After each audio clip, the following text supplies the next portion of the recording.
morning. So let me start with a couple of housekeeping matters.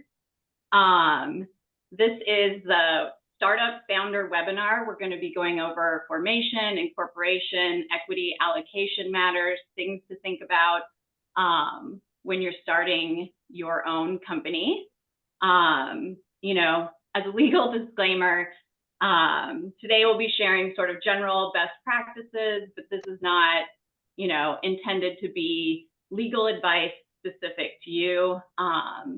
We encourage you to reach out and, you know, work directly with attorneys and other advisors to address your specific legal scenario. Q&A, we're going to leave some time at the end of the webinar to answer questions. You should be able to click on the Q&A button at the bottom of your Zoom to submit your questions. We won't be answering them along the way. We'll be answering questions at the end. Let's see, what am I forgetting? If your question doesn't get answered, we will be sharing contact information. So feel free to reach out directly to talk to one of us about one of your questions. This session is being recorded, and then we'll share a recording of the webinar to all participants at the end. All right, so general overview of what we'll be going over. First topic we're going to cover is what to think about before you incorporate your entity. So as a founder, you know, you have an idea, what questions do you need to be thinking about before you form that entity? Second topic, whether you should incorporate at all. Third topic is going to be what type of entity should I choose for my business? All right, so let's start with introductions. I'll go first. My name is Samantha Pjesky. I will be your moderator for this webinar today. I have been a practicing corporate attorney for the last 13 years. I've spent the last 8.5 years here at KO. I work with founders on company formations, financing, all the way to M&A transactions. So, John, do you want to go next? Sure. Anyway, it's nice to be on this webinar with all of you. My name is John Gaddis. I am a corporate partner at KO Law Firm.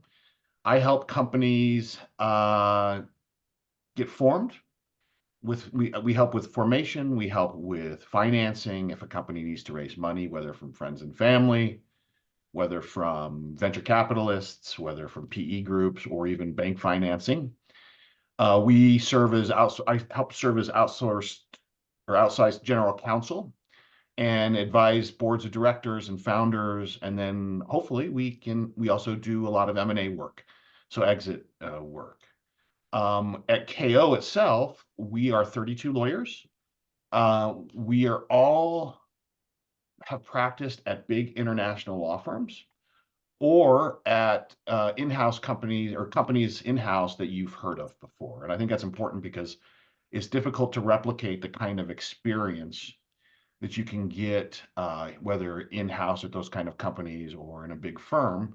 But as some of you may know, there may not be a lot of practical sort of business sense used at some of those big firms. And so we sort of help prioritize legal spend much better than the places we used to work at. We have 3 primary practice groups. The first is the corporate group, which is the group that Sam and myself are in. We also have a commercial and technology contracts group. That group helps with sort of the day-to-day contracts and agreements that businesses utilize. Supply contracts, license agreements, vendor contracts, etc. And then the third group in our firm is the data privacy and security group. And as many of you probably know, that is becoming more and more critical to businesses as we're going forward. And we found with those 3 prongs, we service 99% of most companies' general legal needs. So that's a little bit about myself and KO. Dan, I'll let you introduce yourself. Awesome. Thanks so much, guys. Excited to be here. So I'm the founder. My name is Dan DeGolier. I'm the founder of Ascent CFO Solutions. Founded the firm in 2011, kind of initially as a single fractional CFO. And as as I started to get some traction, I realized that we could support a lot more companies, and the model was working pretty well. So in 2015, I actually renamed the firm to Ascent CFO Solutions. It was previously known as DeGolier Consulting. And we're now up to about 40 total headcounts. Some are part-time folks and some are full-time. We help companies with fundraising as well, fundraising, financial modeling, accounting support, and data visualization is a big part of what we've been leaning into lately. Is we have a new offering known as Insights, which is a dashboarding solution in which we use some best in breed tools to help companies with their forecasts and getting a full picture of their entire firm. But building financial models and raising capital and exit planning are some of our largest areas of practice. We work across quite a few industries, as you can see on this current slide. And we're made up of CFOs, VPs of finance, controllers, accounting managers, financial analysts, and senior accountants. So for firms that are looking to outsource, especially an earlier stage company, they want to outsource their entire finance and accounting stack, we can support that. And for other firms that just want that strategic CFO as part of their team, to help guide them through again, fundraising and pricing strategy and things like that. Anything that you would envision you would want from a full-time CFO, we do on a part-time or fractional basis. Generally, they're long-term part-time engagements where we work with companies for multiple years. But in some cases, we also do interim work, and where it tends to be a little bit of a later stage company where they want somebody closer to full time for a limited period of time. Perhaps they're having turnover in the CFO office or something like that. So that's who we are, and again, excited to be here. Thanks, Dan. Thanks, John. All right, let's get started on today's webinar. So, we approach this webinar sort of from two perspectives. Both, we want the information we provide here to be a toolkit for founders who are thinking of starting a business, who are ready to start a business, haven't formed a company yet.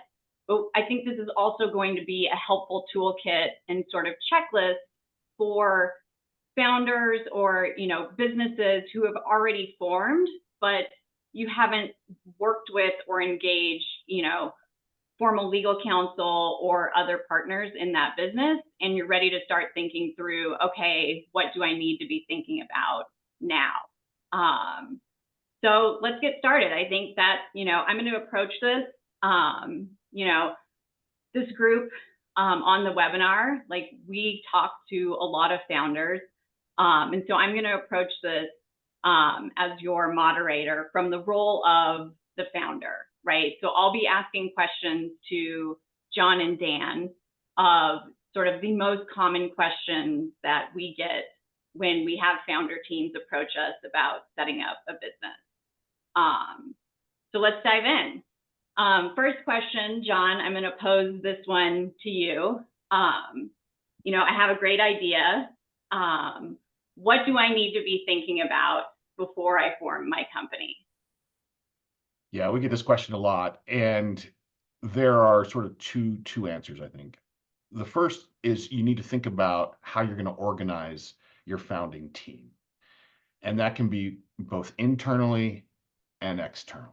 Internally, what I mean by that is make sure that you, and if you have co-founders, that you all know what is expected regarding the roles that you're going to fulfill. And I think it's important because even if you think you understand what everyone's roles and responsibilities are going to be, you probably don't. And I've encouraged clients to go to a coffee shop or go to a bar and pour themselves a stiff drink and have the difficult conversation of, look, what is our time commitment going to be here? How long are we going to forego a salary potentially? What is the financial commitment here? Are we going to forego a salary, or are we going to have the obligation to fund this company from our own personal assets? What is the performance commitment? And I think part and parcel with those conversations is you can talk about who's going to serve in what role, Who is going to be the CEO or president? Who is going to be the chief technology officer? You don't need to sort of fill all of those boxes, but I think making sure that everyone understands their role, their commitment, sort of what the expectation is around this new endeavor, that's sort of setting yourself up for success.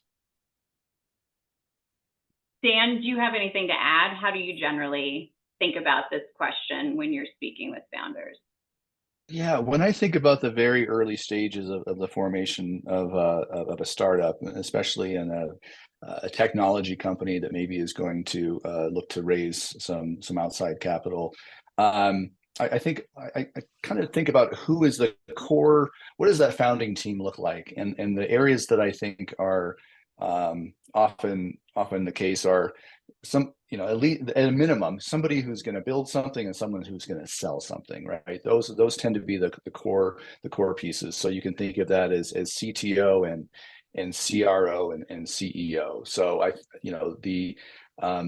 its core, I think a business needs that person who's going to build the product. That's generally something that doesn't get outsourced. Perhaps there's some outsourced development resources, but it's generally that's an in-house person or people who are in charge of building the product and creating a product.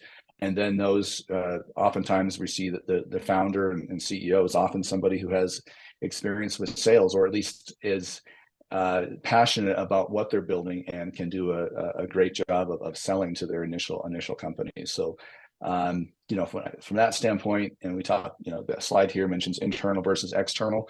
Some of those in the early days, I think some of those other areas can be outsourced, and that includes things like finance and accounting and marketing and human resources and some other areas. But again, my viewpoint is build something, sell something. Those that's the core of what a creation team looks like. Yeah, when I think of sort of setting up your internal team, I think it's really important to put some of that commitment on paper. And a war story that I experienced is I was lecturing to George DeRiso, who is a professor at the Leeds School of Business at CU. And I was lecturing to the MBA students in his class, and a student raised his hand and said, when I was a sophomore in college, I formed and founded a software company with two of my roommates. And fast forward 5 years later, this company is now successful, and I just received a term sheet to sell the company. The problem is that my two co-founders, my two college roommates, did what sometimes college folks tend to do and got interested and involved in other things, and they only provided service to the company for about 6 months. But they got a third of all three co-founders got a third of the equity. And he said, now I've got this term sheet, and it's for real money. Do I need to now give my two other co-founders, my two former roommates, a third of the total deal proceeds? And unfortunately, the answer there was yes, because they didn't set themselves up right for success. And what they should have done is they should have made their equity subject to vesting and forfeiture. It's common when you have multiple co-founders to say, look, we're going to vest our equity over some period of time. And 4 years is common, but it doesn't have to be 4 years. And if somebody leaves and is no longer providing service to the company while their equity is still subject to vesting, well, they forfeit some of their equity. And in that CU student example, if they would have set their company up that way, and his two co-founders had left, within 6 months, they would have forfeited the majority, if not all, of their equity if they'd set the company up right, and the student who actually built the business and made it a success would have been entitled to 100% of the sale proceeds. And so I think being thoughtful about holding people accountable to what they say they're going to do in some of those early conversations by having equity subject to vesting and forfeiture is pretty critical. And I think that, you know, sometimes people think, well, gee, I don't want my equity subject to vesting and forfeiture, but you have to look at the team and the incentives that creates, and why it oftentimes makes sense to have everybody's equity subject to vesting. That's a great story, John. Yeah, no, that's, you know, I think being very thoughtful, very deliberate, very intentional with that upfront is critical, because then it was too late. By the time you heard that story, by the time you heard from that person, it was too late. Yeah. So yeah, that's an excellent lesson. Yep. And let's talk about, John, you mentioned time-based vesting, where equity, you know, basically equity would vest over a certain period of time. You know, we often get asked about milestone-based vesting. Do you want to talk, Dan or John, a little bit about milestone-based vesting and perhaps pros and cons of that alternative? Yeah, I'm happy to touch on that. I think, you know, some popular milestones would be, you know, MVP, minimally viable product, to take something to market. First revenue would be an interesting milestone. And you can do both, right? You can have a percentage of the equity vest over time, and then a percentage of the equity can vest based upon those milestones. I actually think that's a pretty good approach to take. So it's not a matter of simply being there and being part of the team, but actually delivering what you signed up for. And I think I'm a big fan of that situation. Yeah, one thing that I often see, or that I like to remind founders, is if you do milestone-based vesting, don't forget to make a determination at the board or management level when a milestone actually gets met. It needs to be objective as possible too. You don't want to have too much subjectivity involved. As possible. That's exactly right. It needs to be something that's clearly measurable, that isn't sort of ripe for dispute of, hey, wait a second, right, you know, we had hit that revenue milestone because, you know, we weren't looking at whether it was gross revenue or net revenue. So you want to be really clear when using milestone-based vesting, and also making sure that you circle back and make a determination of when that milestone. And who's responsible for that determination? Who is the ultimate you know, who ultimately decides that's exactly whether that milestone has been met? Yeah. You know, along the same lines when it comes to, sorry, go ahead, John. No, I'm sorry. I was just going to say, yeah, from the company standpoint, you always want to have the board of directors probably being the ones who make that determination. And because you don't want a wishy-washy milestone sort of floating around and not knowing who's making the decision about whether or not that milestone's been hit. Sorry, go ahead, Dan. Yeah, no, I agree with that. But up to your point, oftentimes the board of directors is probably also going to be made up of the founders. So hopefully in those early days, you've got an odd number, so you've got a tiebreaker too. But I think the other sort of applicable area here is around that initial equity split between the founders. And I've got a story there. I think a lot of people will advise you that if you have two founders, having a 50-50 equity split can be problematic. Now, it was actually a former client of ours, and actually was also a former client of KO's, that did have successfully was able to do that. They had two co-founders. They were 50-50 shareholders, and they were able to agree, and it worked very smoothly. They had different titles over the years, and at one point were co-CEOs, and it worked well. But I've also seen situations where that hasn't been the case. You have a 50-50 co-founders, and they can hit a deadlock. They can hit an impasse where they can't agree on something. In this particular case, they brought in a third-party board member and shareholder, and they each granted this shareholder 0.5%. So each of the founders had 49.5%, and then an outsider had 1%. So it was really a tiebreaker. That 1% shareholder actually had significant amount of power to help break those ties. So I would follow the advice. I'd be careful about having a 50-50 or 33 1/3 times 3 people type situation. That's less problematic because 2 out of 3 can agree. But I think that the CEO, co-founder, visionary, generally in those very early stages before additional outside capital is taken, and then you have sort of specific rights that of preferred shareholders, what they would have. I think it's important to avoid 50-50 if you can. Agreed. That's a good point.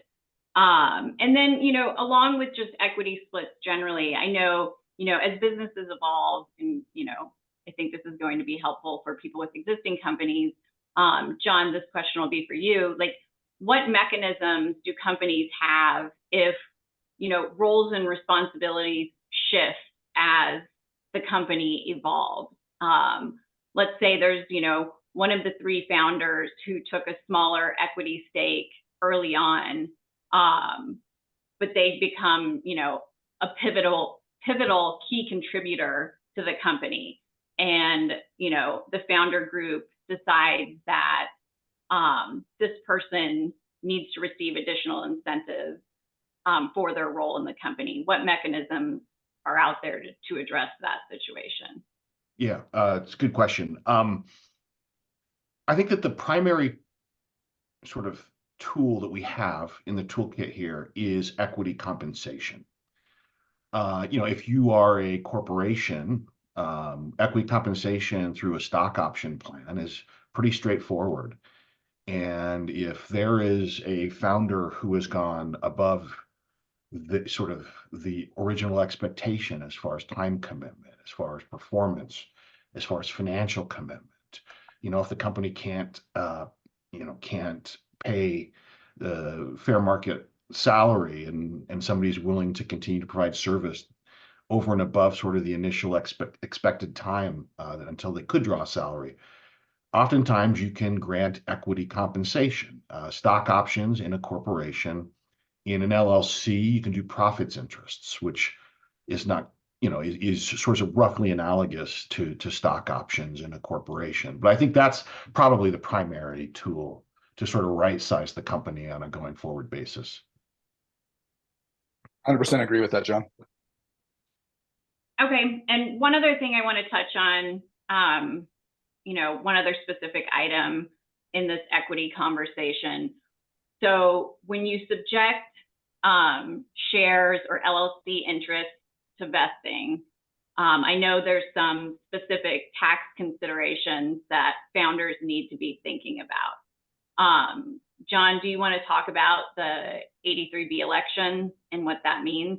Sure. Yeah, this is pretty critical. And if you have equity that is subject to vesting, it is in 99.99% of cases, you're going to want to file an 83B election.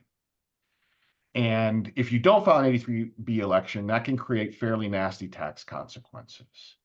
And we don't need to go into all of the specifics, but I will say the IRS, when you have equity subject to vesting, looks at that equity and says, look, there's a substantial risk of forfeiture there from a tax standpoint. So we're going to view this as if you don't own the shares yet. If you file an 83B election, though, you're electing to pay taxes on the fair market value of that restricted stock now, even though it's subject to forfeiture and the IRS doesn't really believe that you actually own the shares yet. And the reason that you do that is because the value of the shares when you file the 83B election and you're electing to pay taxes on fair market value now is low, right? Because when the company is first starting out, the value of your equity is going to be low. Now, hopefully in the future, the value will increase. But by filing the 83B election now, you're avoiding paying taxes on the future value of the company's shares. And I've seen it where, unfortunately, I have war stories of folks who did not file an 83B election, and the company then takes off and it's very successful, and it creates real material tax liability for the founder who failed to file the 83B.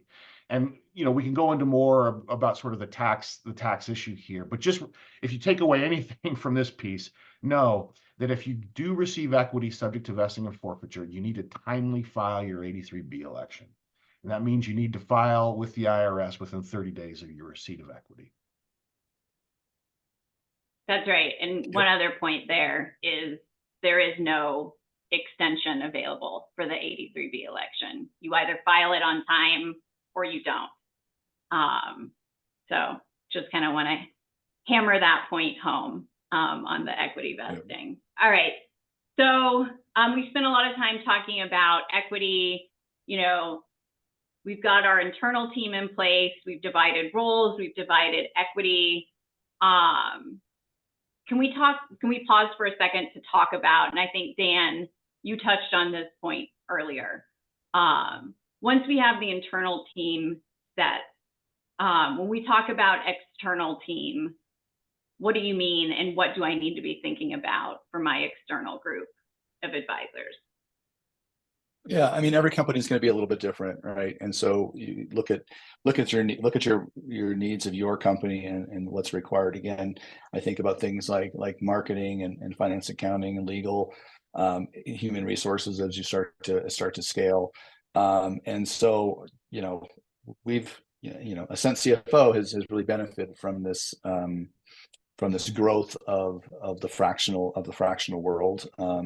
We have found that certainly some companies manage with a low-level bookkeeper for a period of time until they're ready to raise some additional capital, and they reach a point in time where they're starting to scale.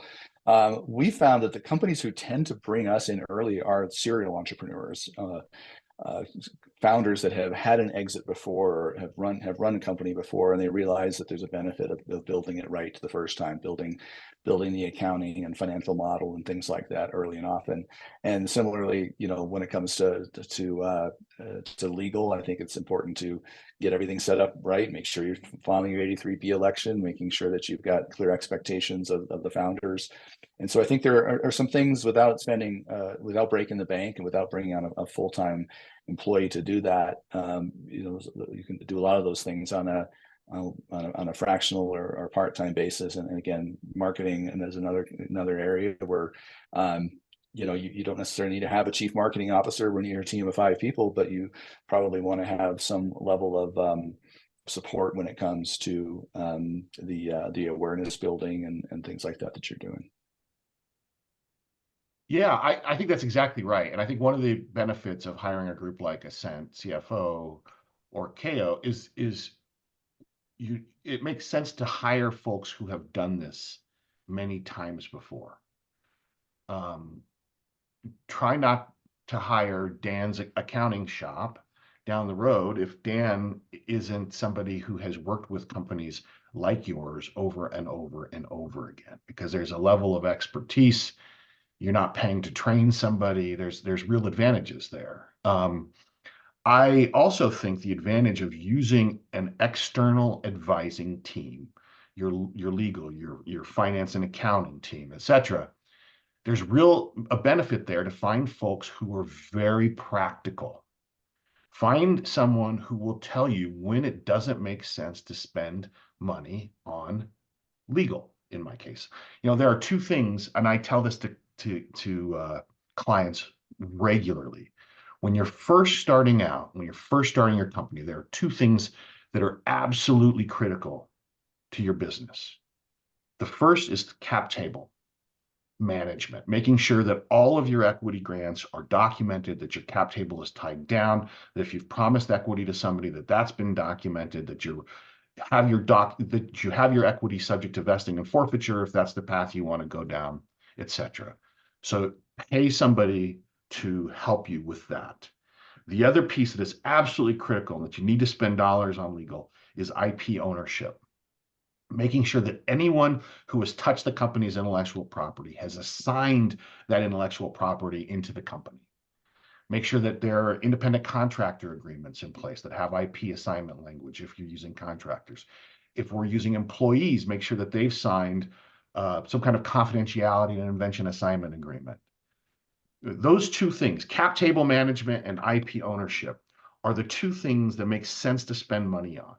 A lot of the other stuff that you're dealing with from an early stage, from a legal standpoint, it may not make sense to spend money worrying about those issues. And so working with an advisor who can sort of help prioritize where to spend the money and will tell you when not to spend the money, I think is pretty critical. And that's one of the advantages you can get when you work with an external team that has done this over and over again.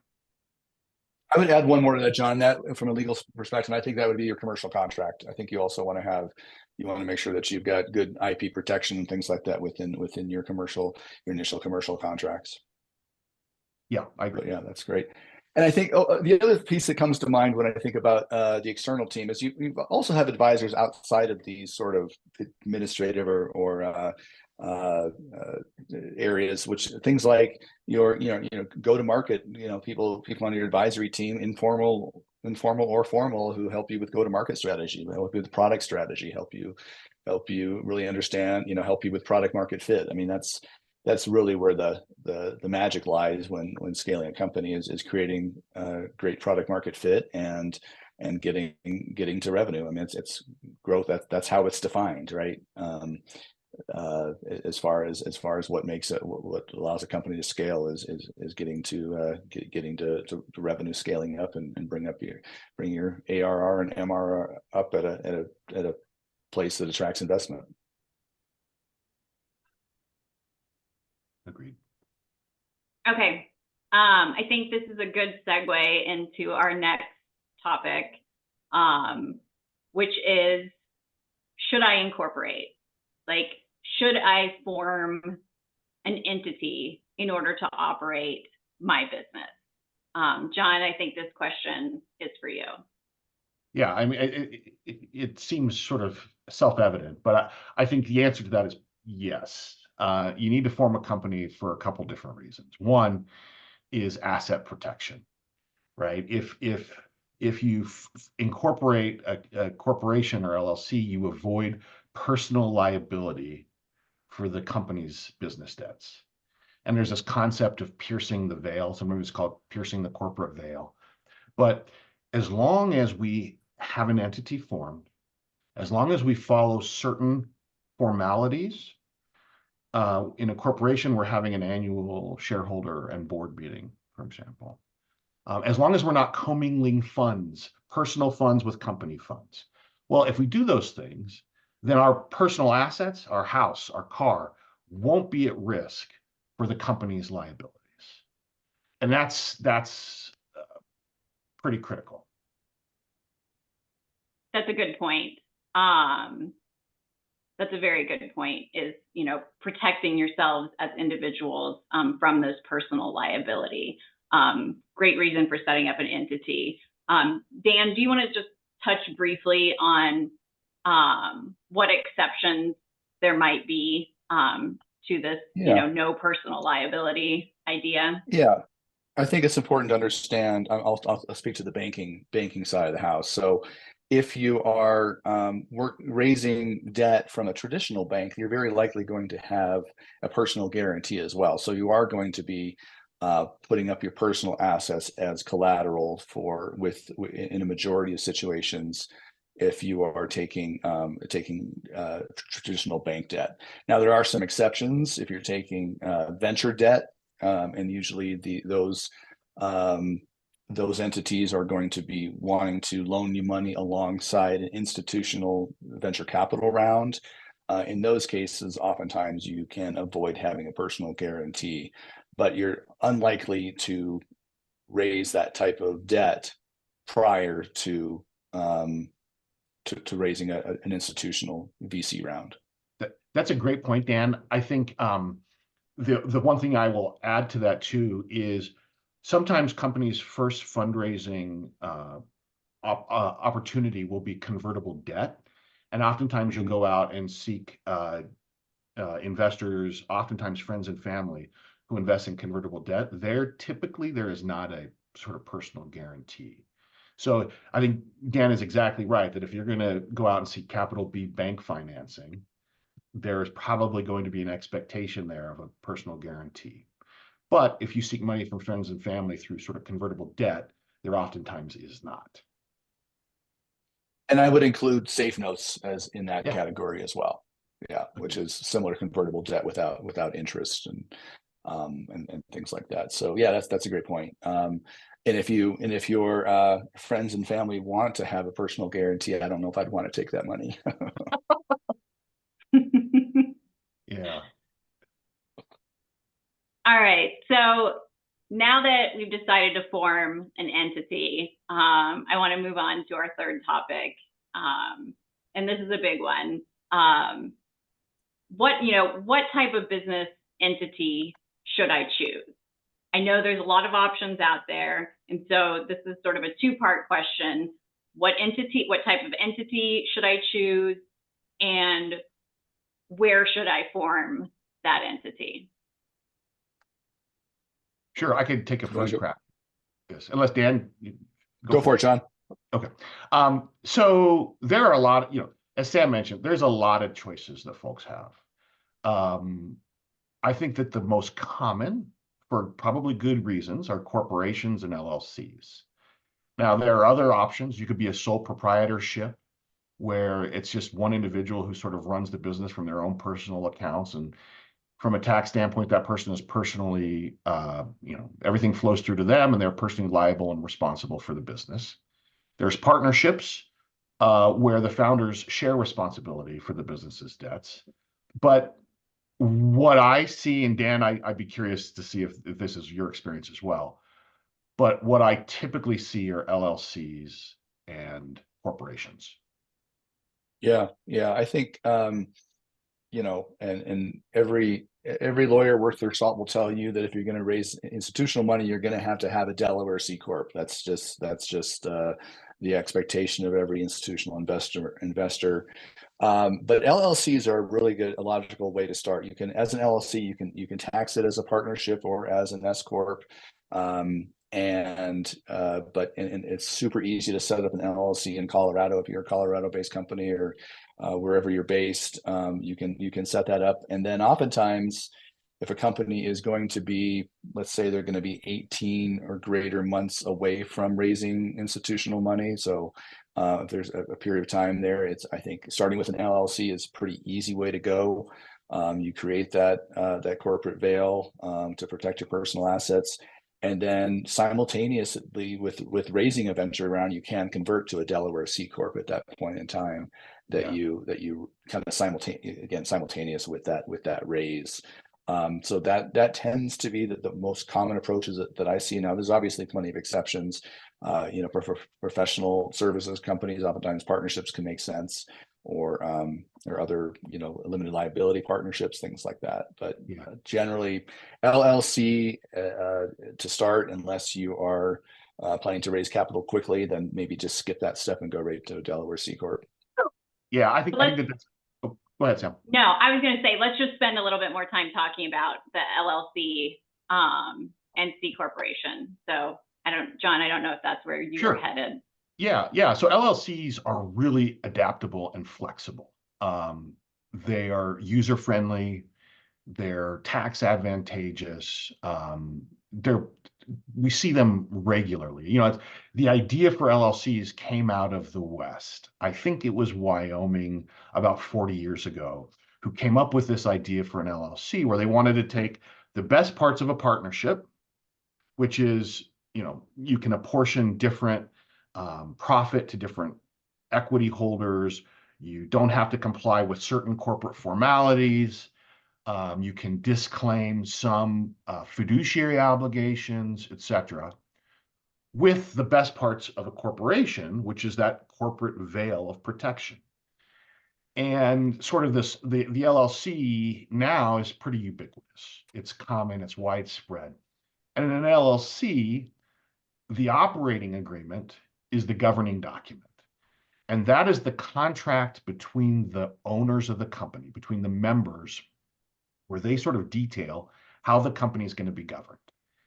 And there's all sorts of things that you can put into your operating agreement, right? How distributions are going to be made, how taxes are going to be allocated between the members, whether and how members can transfer their equity to third parties, all sorts of provisions. And the thing that's unique about an LLC is that courts will say, look, we're going to grant you all freedom to contract.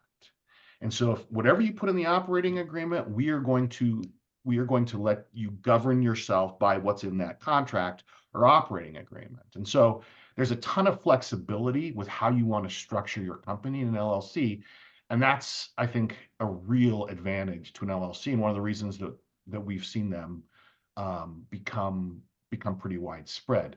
The other thing I'll add about LLCs is, from a tax standpoint, I think, Dan, you mentioned this, they can be taxed as a partnership or as an S corporation. The default is that an LLC is taxed as a partnership, and that means that the LLC itself doesn't pay taxes, that it's a pass-through entity, and the members of the LLC pay taxes on their share of the LLC's profit. Now, we see sometimes that owners of an LLC elect to be taxed as if it's an S corp.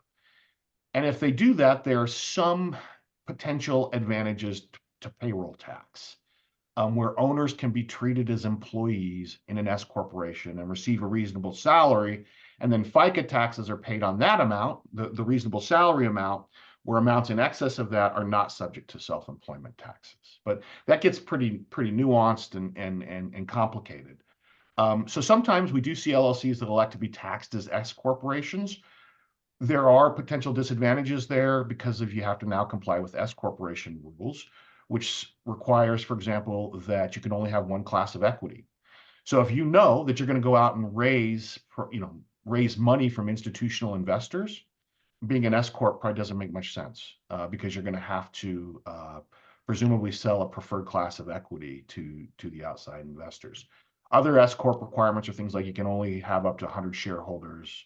All owners need to be U.S. residents, or it needs to be U.S. citizens or legal residents. So anyway, take a step back. LLCs can be taxed as partnerships or as S corps. And again, that adds to some of the flexibility that you see in an LLC. Very well said, John. Yeah, you covered all the bases there. Awesome. Yeah, Dan, the other thing I just would say, to go back to your point, is if you know that you're going to raise money, though, from outside investors, from professional investors, like a venture capital fund, like a private equity group, like a professional angel investing group, it probably doesn't make sense to be an LLC, because those investors will largely insist on being a Delaware corporation. And as Dan mentioned, you can start as an LLC, and oftentimes you can convert to a Delaware corporation down the road. But if you know you're going to raise money in the near to intermediate term, it probably makes sense just to form as a Delaware corporation now, at the outset. I don't want to spend too much more time on taxes necessarily, but I just want to add one point of emphasis, and that is that there is, with the C corp, they're essentially, if it's a profitable company. Now, this does not apply if the company is losing money, and in a startup, oftentimes if they're scaling, they are going to be burning cash and not necessarily profitable. But a C corp is essentially double taxed, right? Because the corporation is paying tax, and then dividends are taxed to the shareholders, whereas partnerships and S corps both are pass through taxation entities, generally with some exceptions, where it is the shareholders or partners are the ones paying the tax, and based upon the operating agreement and what that allocation looks like. Yeah, that's a good point. I mean, being a corporation, there are potential costs there, particularly, as you mentioned, if the company is actually generating real revenue. So other than the point about, if I'm planning to raise funds from institutional investors who require a Delaware C corp, are there other considerations, pros, cons, to forming a corporation instead of a LLC? Yeah, I mean, I think that equity compensation in a corporation is simple and well known. And so if you know that equity compensation is going to be a big part of your company's compensation structure going forward, employees know what stock options are. They've heard of stock options. There's a general familiarity with that. I think that is a real benefit. Equity compensation in LLC is doable, but it's a little bit more complicated and it's not as well known. And so I think that's a real advantage. I think another advantage is in a corporation, everybody sort of knows how corporate law works. There's a lot of case law about corporations. There's much less case law, for example, about LLCs. And so the obligations and duties of a board of directors is probably more clearly defined from a legal standpoint than managers of an LLC, for example. So, there are some advantages to a corporation. Besides, I think just that's what investors insist upon. The reason that investors insist upon corporations, professional investors insist on corporations as opposed to LLCs, is they don't want, professional investors don't want to be allocated income in an LLC if they don't have corresponding cash to pay it. They don't want passive income. And in a corporation, you don't have that problem because you're not getting taxed on your share of profit. You're getting taxed on the distributions that you receive as an owner. And so that's why professional investors will say, look, we're going to require that the company that we invest in be a corporation. And I also think know, this would be a good time to. Oh, go ahead, Dan. I was going to say it's probably also a good time to just point out that if you are doing have a stock option plan and you're granting stock options to consultants or advisors or employees, that a 409A valuation, of course, is very important so that you don't end up in trouble down the road. Great point. And Sam, I know that you are a QSBS expert. Oh, definitely don't be putting that on the webinar. But yeah, that's a good point about C corporations, is there are certain tax incentives that C corporations are eligible for that, LLCs are not. I imagine that some of our webinar participants have heard of QSBS stock or qualified small business stock, which is governed by the Internal Revenue Code. But that essentially says that, if you are receiving shares of stock, or if you are purchasing shares of stock, whether as a founder or as an investor from a C corporation, if that C corporation meets certain requirements that are set forth in the code, you may be entitled to substantial tax benefits down the road if you sell that stock. If the company meets certain requirements, you can avoid paying a significant amount of federal income tax when you sell those shares. So again, there's very specific requirements in the code, including, you have to hold the shares for a minimum of 5 years. The company must operate in a qualifying business segment. There's a whole host of things that the company must satisfy in order to meet that. But it is a good point that this is a benefit that's just available in a C Corp and not when you're receiving equity in an LLC.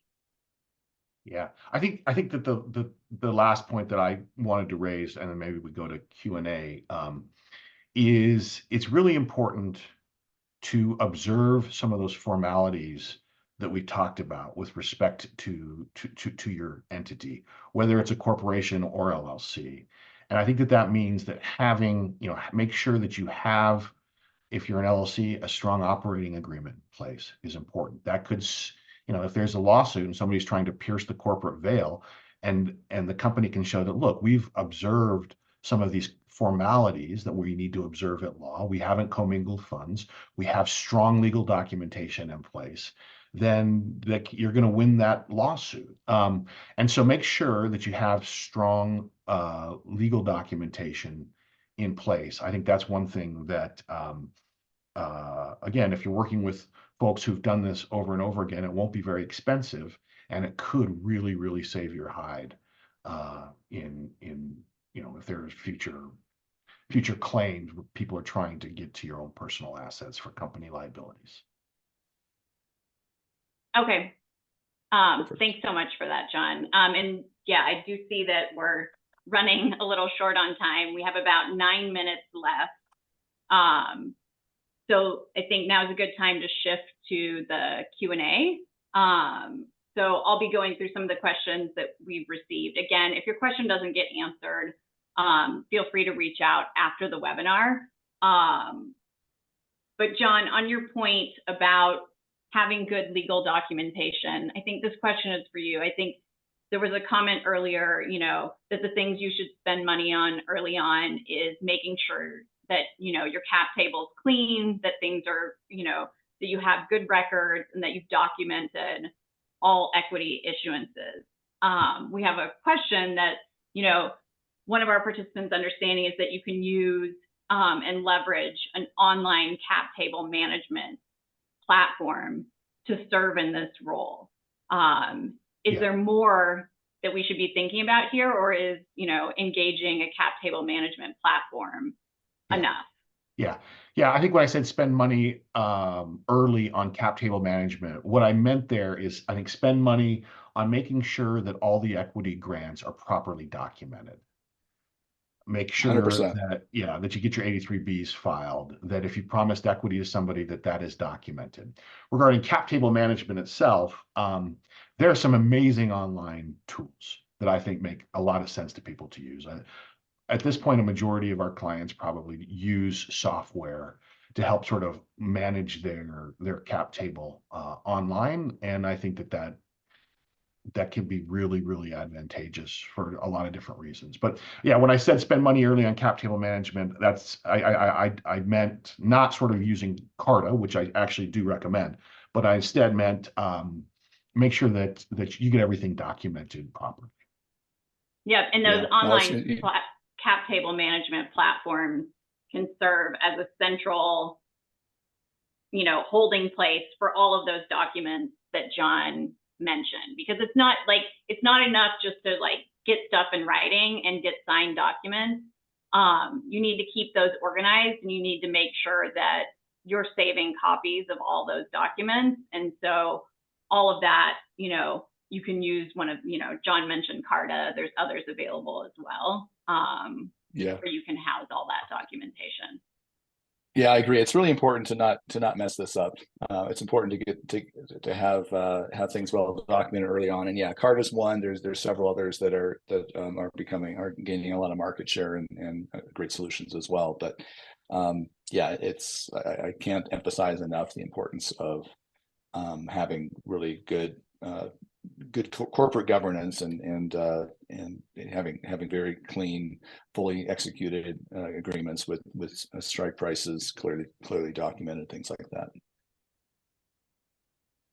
Okay, let's move on to the next question. Dan, I think this is a question for you.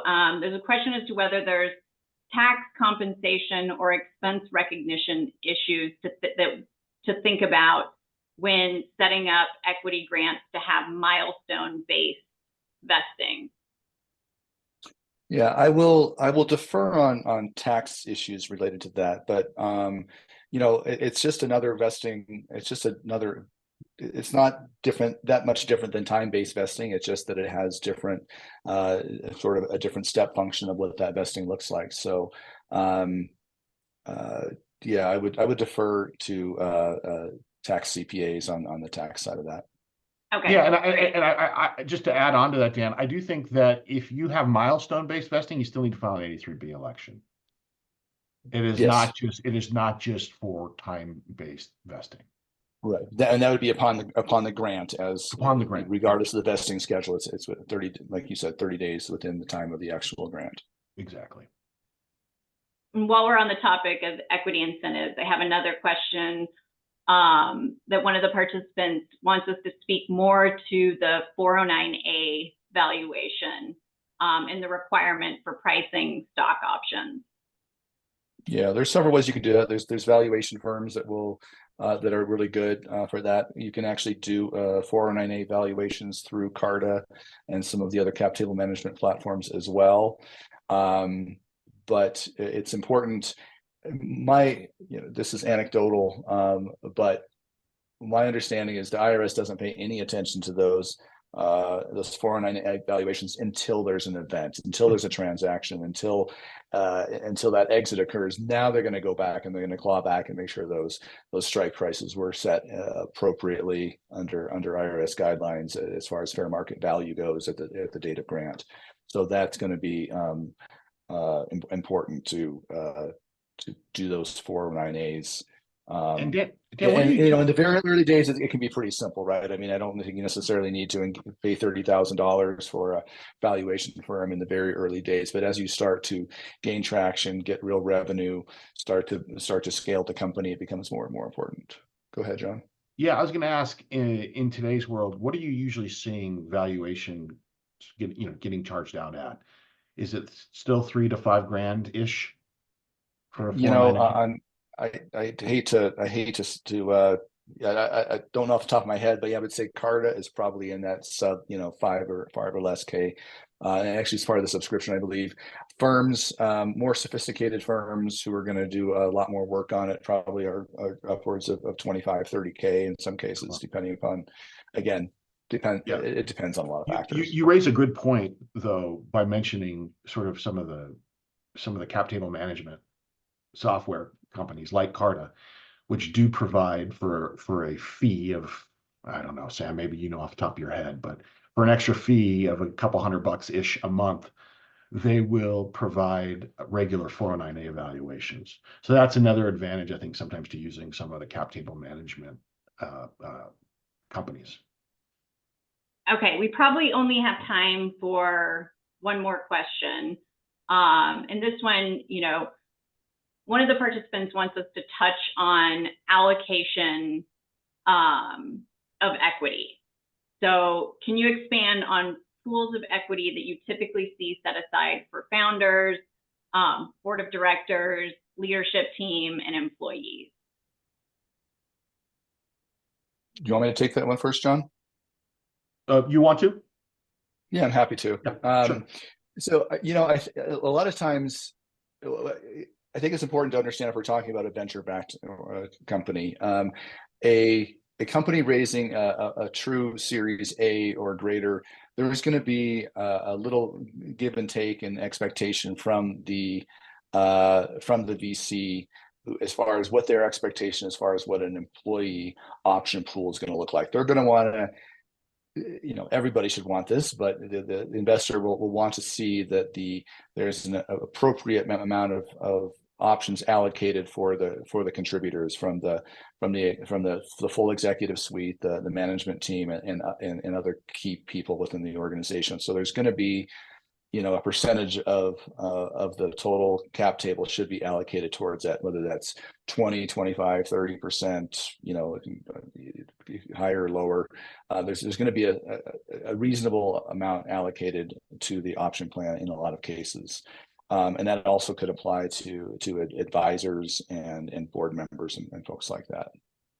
Yeah, I think the other thing I'll add there, Dan, is for companies that are probably going to be venture backed, oftentimes you'll have board, advisors, folks who are sort of serve in the advisor role. In that situation, I oftentimes see equity grants of about 0.25% to maybe 0.5%.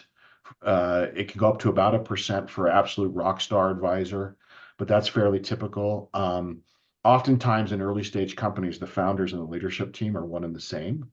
And so oftentimes the large majority of the equity, let's say 80, 85%, can be bound up in that crew, with maybe 15 to 20% of the equity sort of reserved for issuance to other employee key team members. And so that's sort of how I would think about it. There are compensation surveys also that you can access that will talk about sort of what is a typical compensation for a CTO of a company, and that is both a cash compensation and equity compensation number. And we have access to some of those kinds of databases and can also help pull that information if helpful. Excellent. All right. Any closing remarks that either of you want to make before we hop off the webinar? Yeah, I know we're out of time. I would just say, I would want to thank everybody for joining and listening in today. Hopefully there was some value out of it. And feel free to reach out to any of us with specific questions and any follow-ups. Sorry we didn't get to all the questions in the Q&A, but this has been fun. Yeah, I think I would just say, hey, be thoughtful about your founder equity split. That's one thing. Establish a clear and conventional vesting schedule. That's, I think, a key point. Find a legal and accounting or financial advisor that can help guide you through sort of different that has done this many times and can help guide you through some of the things that you're gonna face going forward, and then choose the right entity and sort of make sure that is well thought through to adapt to your company's legal needs as you go forward. But yeah, thanks. Appreciate everyone's time. Sam, thanks for moderating. Definitely. And yeah, this was fun. We'll have to do it again. All right. Yeah, for Thanks, sure. everyone. Thank you. Thanks, everybody.